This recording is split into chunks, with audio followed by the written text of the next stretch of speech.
Olá! Hoje a gente vai mergulhar num mistério fascinante. Vamos olhar para uma cor que todo mundo conhece, mas que, segundo a ciência, simplesmente não deveria existir. Como assim? Vamos descobrir. Com certeza, essa frase já cruzou o caminho de muita gente por aí. A ideia de que o magenta não é uma cor de verdade viralizou e deixou todo mundo coçando a cabeça. Afinal, a cor tem em todo lugar, né? Em roupas, na decoração, em marcas. Como é que algo que a gente vê o tempo todo pode não ser real? E é aí que o nó aperta. É um paradoxo total. Nossos olhos veem, o cérebro processa, tá ali, na nossa frente. Mas a física diz que não tá. Essa briga entre o que a gente percebe e o que a luz realmente é, bom, esse é o coração do mistério que a gente vai desvendar agora. Para começar a entender essa história, a gente precisa ir direto na fonte de todas as cores, a luz. E o melhor exemplo disso, claro, é o bom e velho arco-íris. Pensa num arco-íris como se fosse uma régua de cores. Cada cor que está ali, vermelho, laranja, amarelo, verde, azul, anil, violeta, tem um lugarzinho exato, um comprimento de onda de luz puro, único. É a cor na sua forma mais básica. Agora, se a gente percorre essa régua de cores, do vermelho até o violeta, a gente percebe que está faltando alguém. Cadê o magenta? Ele simplesmente não aparece nessa sequência. Não tem um espacinho para ele no espectro de luz visível. Estranho, né? E isso nos leva para uma definição super importante. Uma cor espectral é basicamente uma cor do arco-íris. O fato do magenta não estar lá significa que não existe um tipo de luz que seja a luz magenta. Então, a grande pergunta é, de onde ele vem? Como é que a gente enxerga essa cor? A primeira pista para resolver isso não está na luz, mas sim em quem detecta a luz, nossos olhos. Então, por um momento, vamos esquecer a física e dar um pulo na biologia. Os verdadeiros detetives aqui são umas células minúsculas que ficam lá no fundo do nosso olho. Nós temos 3 tipos de sensores de cor. Os cones. Um tipo é mais sensível a ondas longas de luz, que a gente percebe como vermelho. Outro, a ondas médias, o verde. E o terceiro, a ondas curtas, o azul. Basicamente, toda a nossa visão de cores é uma combinação de sinais vindos desses 3 carinhas aí. Ou seja, a cor que a gente percebe não é a luz em si, mas sim a interpretação do nosso cérebro. Ele fica o tempo todo analisando, ok, qual cone foi ativado e com que força. É como se ele estivesse decifrando um código de 3 partes para poder nos dizer qual cor estamos vendo. E olha que legal o caso do amarelo. A gente pode ver amarelo de 2 formas. A primeira é com luz amarela pura do arco-íris que estimula um pouco nossos cones vermelhos e verdes. A segunda forma é misturando luz vermelha com luz verde. Essa mistura estimula os mesmos cones da mesma forma. Para o nosso cérebro, dá na mesma.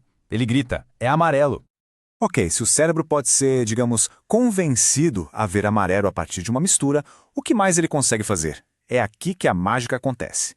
Essa é a pergunta de $1 milhão.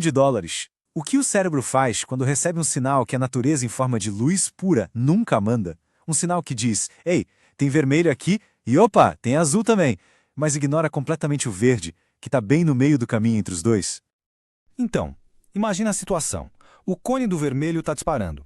O cone do azul também. Mas o cone do verde está quieto, em silêncio. O cérebro recebe essa mensagem, que fisicamente não faz sentido, e ele precisa criar um sentido para ela. E a solução dele é simplesmente genial. Em vez de tentar achar uma média, o que não faria sentido nenhum, ele faz algo radical. Ele cria do zero uma cor nova para preencher essa lacuna de informação. Ele inventa o magenta. O magenta faz parte de uma turma especial de cores, as extraespectrais. Elas são percepções 100% reais, tão válidas quanto o vermelho ou o azul. A diferença é que elas são construídas pelo nosso cérebro e não encontradas prontas na natureza.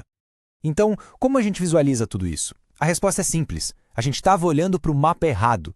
A linha reta do arco-íris, coitada, não conta nem metade da história. A gente precisa parar de pensar na cor como uma linha reta, com um começo e um fim. A percepção humana é muito mais rica. É um espaço imenso de possibilidades. É um mapa de todas as combinações que nossos cones conseguem criar. Olha só a diferença. A física da luz nos dá uma linha reta, limitada.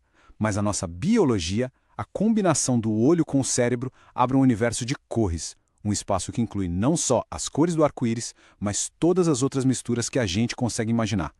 Essa analogia aqui é simplesmente perfeita. Pensa no espectro de luz como uma fita, com o vermelho numa ponta e o violeta na outra. O magenta é a cola genial que nosso cérebro usa para juntar essas duas pontas e transformar a fita num círculo perfeito de cores.